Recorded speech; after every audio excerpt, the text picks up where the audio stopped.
Surely they have a right to express that and to vote accordingly. But then they're overturning the will of the people, and that, you know, this wasn't a 5-minute decision. I mean, some people have been, like me, have been thinking about this for the last 40-odd years, are old enough to have lived through the whole process. A lot of people who voted in this referendum to leave voted to remain in 1975. So there was a long history where people could find out about it. There was a very long referendum campaign.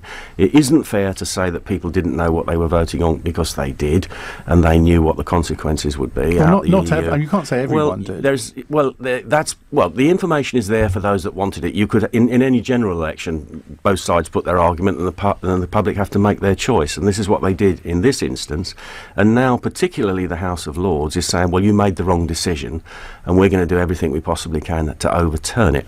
And I think, as I said, it would, you could argue that the House of Commons might have some legitimacy to do that, or I wouldn't agree with them doing it in this instance, but the House of Lords has no legitimacy to do this. So what can the people, in inverted commas, do about this? Well, I think that the time has come now to abolish the House of Lords in its current form and have a second chamber which is elected on some kind of proportional representation, so it represents the people who actually have to put up with the laws at the end of the process that they pay for and live under.